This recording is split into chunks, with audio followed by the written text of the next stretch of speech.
बिस्मिल्लाहिर्रहमानिर्रहीम, अस्सलाम वालेकुम जी। मैं नजमुल हसन बाजवा हूँ। 27 जनवरी तकरीबन खत्म हो गया, 28 जनवरी शुरू हो रहा है और मंगल का दिन है।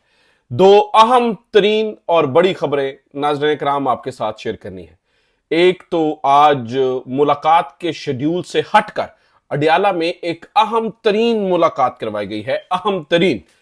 और यह मुलाकात तकरीबन 1 घंटे से जायद जारी रही। आमतौर पर आपको मालूम ही है कि इमरान खान को मुलाकात के दिनों के अंदर भी मुलाकात पे आने वालों के साथ काफी जो है वो सख्ती बरती जाती है और बहुत सारी चीजें होती हैं, लेकिन बड़ा ही अजीब मामला हुआ कि एक तो शेड्यूल नहीं था मुलाकात, ये शेड्यूल नहीं थी, मुलाकात का दिन नहीं था, और फिर लंबी मुलाकात करवाई गई और बताया गया कि यह मुलाकात कॉन्फ्रेंस रूम में करवाई गई है। तो ये मुलाकात किसके साथ हुई, क्यों हुई और किस तरह से हुई, इसके ऊपर और इसके इसके इसके नतीजे क्या निकलेंगे, इसके ऊपर तफसीलन बात करेंगे। और दूसरा नाज़रीन किराम, शाहराह दस्तूर की एक अहम इमारत की गंदी तरीन मछली फारिग हो रही है। इस्लामाबाद से इमरान खान के लिए अच्छी खबर है और मौसम तब्दीली की खबरें आ रही हैं।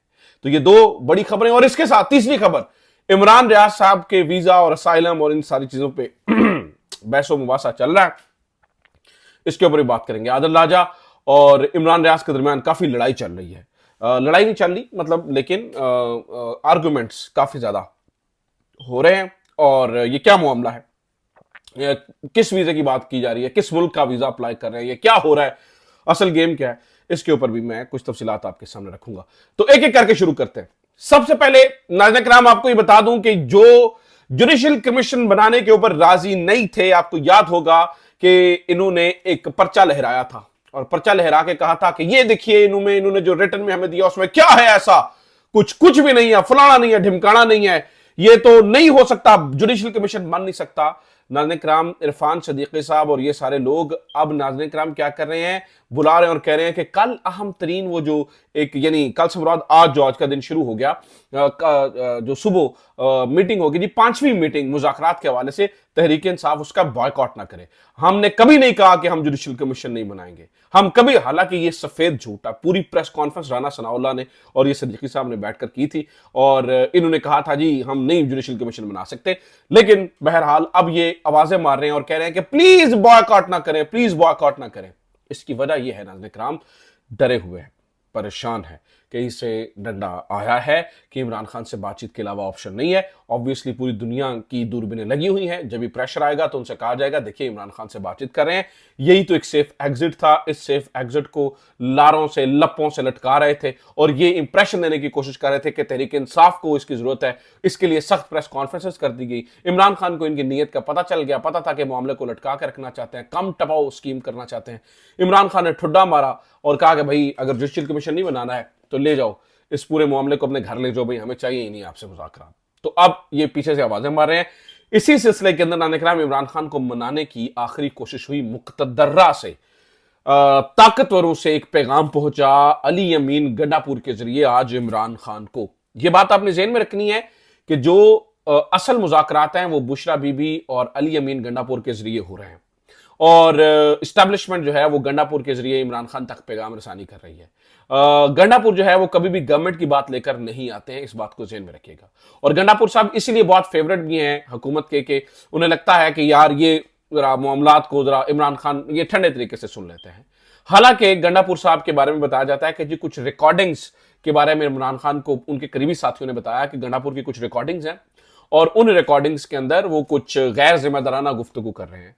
और यह भी पता चला है कि इमरान खान ने एक करीबी साथी से इसकी तस्दीक की है और उसके बाद वो गंडापुर के ऊपर बहुत ज्यादा एतमाद नहीं कर रहे हैं। इस बारे में खबरें पता चल रही हैं, कुछ सुनने को मिल रहा है, कुछ चिड़चियां चहचहा रही हैं, कुछ इस बारे में अभी मजीद कंफर्मेशन हो जाएगी।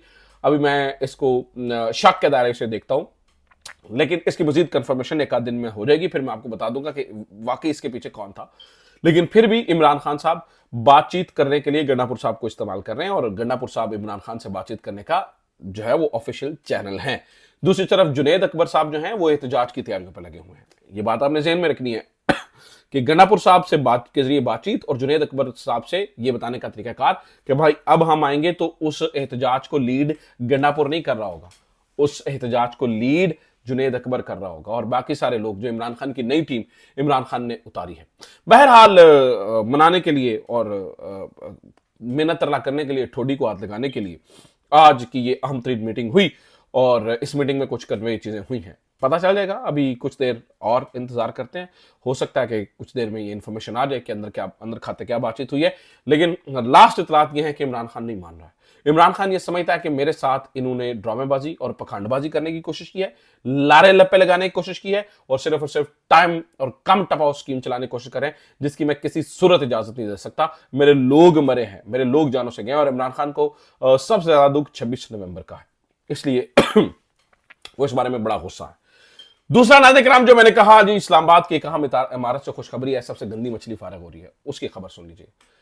आज एक बड़ा ही तता पता इजलास हुआ है सुप्रीम कोर्ट के अंदर और जुडिशल कमीशन ऑफ पाकिस्तान का इजलास हुआ और उसके अंदर बताया ये गया है जी, अब फैसला किया जा रहा है सुप्रीम कोर्ट के अंदर 8 नए जज लेके आए जा रहे हैं, असामियों को पुर करने के लिए 8 नए जज। ये पुराना वही तरीकाकार मुशर्रफ ने क्या किया था, 100 जज लगाए थे, तकरीबन 100 जज, ठीक है, ताकि लंबे अरसे तक कंट्रोल किया जाए सिस्टम को। और बाद में आपको पता फिर क्या हुआ था, इसी तरह से धड़ाधड़ जजेस लगाए जा रहे हैं। नाज़रीन बताया जाता है कुल मिला के 66 जज लगाए जा रहे हैं, 66।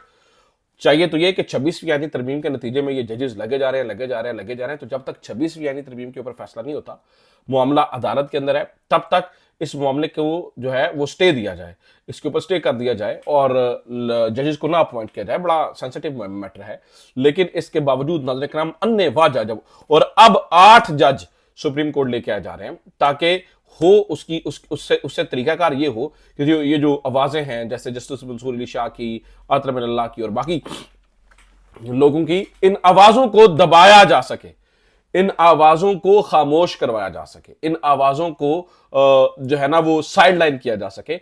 और अगर कल को फुल कोर्ट बनता है, क्योंकि बार बार कहा जा रहा है ना जी फुल कोर्ट बना दे, फुल कोर्ट बना दे, फुल कोर्ट की बात हो रही है जी भाई, 26वीं आईनी तरमीम का फैसला फुल कोर्ट में हो जाए, तो जब ये 8 नए जज सुप्रीम कोर्ट में आ जाएं तो फिर उस फुल कोर्ट के सामने ये केस लगे और फिर वो फुल कोर्ट जो है वो कुछ उसके हाथ पांव बंधे होंगे, फिर वो फुल कोर्ट कुछ भी नहीं कर सकेगी, ठीक है। ऑब्वियसली फिर उस फुल कोर्ट का क्या ही नतीजा निकलेगा, आप सबको मालूम है। जब जो जज हैं वो जुडिशल कमीशन ऑफ पाकिस्तान की जो तकसीम है, जिसके अंदर पाकिस्तान मुस्लिम लीग नून के लोग बैठकर ये फैसला करते हैं या पाकिस्तान पीपल्स पार्टी के लोग बैठकर ये फैसला करते हैं कि किसने सुप्रीम कोर्ट का जज लगना है, किसने हाई कोर्ट का जज लगना है, तो वो क्या ही जजेस लगेंगे, वो तो इनकी मर्जी से पास होकर आएंगे ना जी, क्योंकि बड़ी तादाद तो इनकी है, अटॉर्नी जनरल इनके हैं, वजीर कानून के इनके हैं, माइनॉरिटी का वो जो खातून ने लगाई है वो भी वोट इनका है, तो चीफ जस्टिस का वोट इनका है, अमीनुद्दीन खान का वोट इनका है, जमाल मंदोखेल का वोट इनका है, तो सारे वोट्स तो इनके पास हैं। तो ये जो जज लग रहे हैं, अब मजे की जो बात है, जो अब मैं कह रहा हूं कि एक गंदी मछली फारिग हो रही है, वो ये है, नाज़रीन किराम मैं नाम तो नहीं लूंगा, आप बताते खुद समझदार हैं। पता चला है कि इस्लामाबाद की जो सबसे टॉप पोजीशन पर अदलिया के अंदर हैं वो शिफ्ट हो रहे हैं सुप्रीम कोर्ट के अंदर, और यह भी पता चला है कि सदाकत साहब और बाकर नजफी साहब लाहौर हाई कोर्ट से जा रहे हैं। और माफ कीजिएगा, अगर इस्लामाबाद हाई कोर्ट के चीफ जस्टिस चले जाते हैं सुप्रीम कोर्ट के अंदर, तो फिर टॉप 3 पोजीशन के ऊपर जो है वो ऑब्वियसली मोहसिन अख्तर कियानी को तो नहीं बनाया जाएगा चीफ जस्टिस, ये डरते हैं उनसे, लेकिन मोस्ट प्रोबेबली माफ कीजिएगा मियां गुल हसन औरंगजेब को chief justice of Pakistan chief justice of Islamabad high court बना दिया जाएगा। और जब उनको बना दिया जाएगा तो ये जो 9वें और 10वें नंबर पे ये जो इमरान खान के केसेस को लटकाने की कोशिश हो रही है, बेंच नंबर 1 जो मोस्ट जूनियर जज यानी कि नंबर 1 और नंबर 10 को मिलाकर बनाया गया है, वो बेंच टूट जाएगा। और इस हवाले से ये जो 8 जजेस को सुप्रीम कोर्ट लेके जाना है, इसका जो इजलास है वो 11 तारीख को होने जा रहा है, 11 फरवरी को, और अब इसको रोका नहीं जा सकता है नाज़रीन, यानी कि इन्होंने अपॉइंट करने ही करने हैं। और इस्लामाबाद हाईकोर्ट के चीफ जस्टिस को अपॉइंट करना इनकी मजबूरी है। वजह यह है कि पहले भी ये मोस्ट सीनियर थे, लेकिन चूंकि इस्लामाबाद हाईकोर्ट के ऊपर कंट्रोल बना के रखना था, लिहाजा जब लाहौर हाईकोर्ट से जज गए, सिंध हाईकोर्ट से जज गए, तो इनको जानबूझकर नहीं लेके आया गया था ताकि ये यहां पर कंट्रोल बना के रखें इस्लामाबाद हाईकोर्ट के अंदर। अब इनको लेके आया जाएगा और इनको ऊपर सुप्रीम कोर्ट भी अहम पोजीशन पर हो सकता है कि इनको आते ही जनाब आईनी बेंच के अंदर शामिल कर लिया जाए, क्योंकि आइन की तशरीह माशाल्लाह बड़ी ही जबरदस्त करते हैं। तो लेकिन इनके जाने से इस्लामाबाद हाईकोर्ट आजाद हो जाएगी।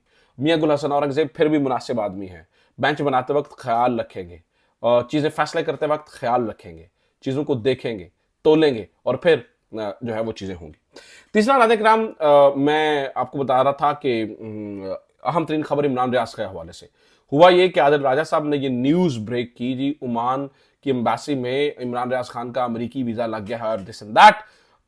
मुझे लगता है कि इस तरह की खबरें और ये चीज़ें इमरान रियाज खान की वाकई, और उन्होंने लिखा भी कि मैंने किसी मुल्क के असाइलम के लिए अप्लाई नहीं किया, और असाइलम पहले अप्लाई नहीं होता है, आपको पता ही है, असाइलम तो जाके अप्लाई होता है। बहरहाल लेकिन वो ये कह रहे हैं कि मेरी जान को, मेरी बीवी बच्चों की जान को और मेरी फैमिली की जान को इन्होंने खतरे में डाला, जो कि किसी सूरत भी एक दुरुस्त अमल नहीं है, बिल्कुल दुरुस्त अमल नहीं है। लिहाजा अब ये एक नई गड़बड़ शुरू हो चुकी है। तो इमरान रियाज साहब ने इस बारे में लिखा है कि मेरी सिक्योरिटी को आपने खतरे में डाल दिया है। सो लेट्स सी अब ये आगे इसके ऊपर क्या होता है, लेट्स सी इसके ऊपर जो है वो क्या चीज़ें होती हैं। बहरहाल फिल वक्त इमरान रियाज खान साहब इस बात पे काफ़ी गुस्सा है, बल्कि उन्होंने वो सूफी सलमान के ऊपर भी गुस्सा हुए, उनसे भी बात हुई तो और इमरान रियाज ने कहा जी मेरी गलती है कि मैंने आपसे बात की, किसी ने मेरे साथ ऐसा नहीं किया जैसे आपने किया है।